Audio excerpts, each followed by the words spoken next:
ជំរាបសួរលោកពឿនតាមមានអ្វីជំរាបជូនទស្សនិកជនព្រឹកនេះសូមអញ្ជើញព្រឹកនេះខ្ញុំមានព័ត៌មានមួយគឺបាតុភូអន្តរក្រសួងចុះពិនិត្យនិងវិតម្លៃលើការថែទាំជាប្រចាំផ្លូវក្រានរបាយថ្មភ្នំចំនួន3ខ្សែនៅក្នុងខេត្តបៃលិនចា៎អត់នៅថ្ងៃទី17ខែវិច្ឆិកាឆ្នាំ2020យ៉ាងថាបរិខាធិការក្រសួងអភិវឌ្ឍជនបទនិងជាសមាជិកគណៈកម្មការលទ្ធកម្មតំណាងឯកឧត្តមឆាតវិទ្យាសែនរដ្ឋមន្ត្រីក្រសួងអភិវឌ្ឍជនបទបានដឹកនាំគណៈបដិភូអន្តរក្រសួងរួមមានក្រសួងអភិវឌ្ឍជនបទនិងក្រសួងសេដ្ឋកិច្ចនិងហិរញ្ញវត្ថុអញ្ជើញចុះពិនិត្យនិងវិតម្លៃលើការថែទាំជាប្រចាំផ្លូវក្រាលរបាយថ្មភ្នំចំនួន3ខ្សែប្រវែងសរុប 8,800 ម៉ែត្រទៅ5ម៉ែត្រស្ថិតនៅក្នុងស្រុកសាឡាក្រៅនិងនៅក្នុងក្រុងបៃលិនខេត្តបៃលិនដែលទទួលបានការអនុវត្តជំរងដោយមន្ទីរអភិវឌ្ឍជនបទខេត្តបៃលិនមានប្រសាសន៍ក្នុងឱកាសនោះឯកឧត្តមអិនចន្ទថារដ្ឋលេខាធិការក្រសួងអភិវឌ្ឍជនបទ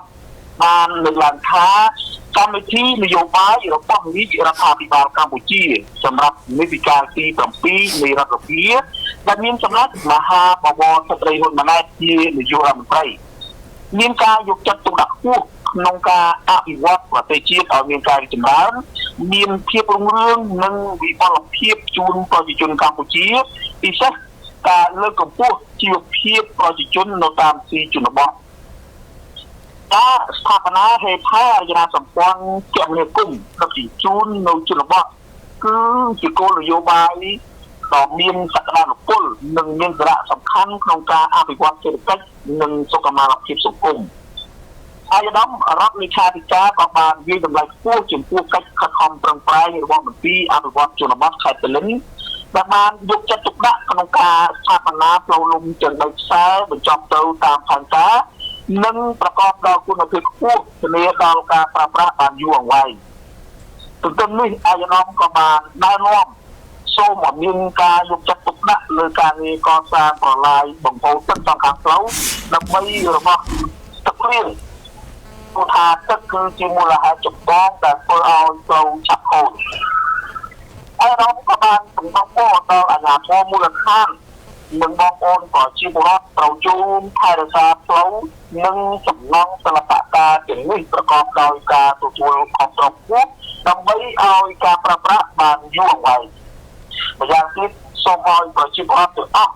ត្រូវមានជំនឿទុកចិត្តជឿជាក់នឹងការអនុវត្តតាមការដឹកនាំដ៏ត្រឹមត្រូវរបស់រាជរដ្ឋាភិបាលកម្ពុជាដែលមានសម្ដេចមហាបវរស្ត្រីហ៊ុនម៉ាណែតជានាយករដ្ឋមន្ត្រីសូមបញ្ជាក់ថាតាមរបាយការណ៍របស់លោកផតរទ្ធីប្រធានមន្ត្រីអភិវឌ្ឍជនបទខេត្តបៃលិនបានឲ្យដឹងថាផ្លូវក្រាលរបាយថ្មភ្នំនេះសរុបមានចំនួន3ខ្សែប្រវែង 8,800 ម៉ែត្រទទឹង5ម៉ែត្រ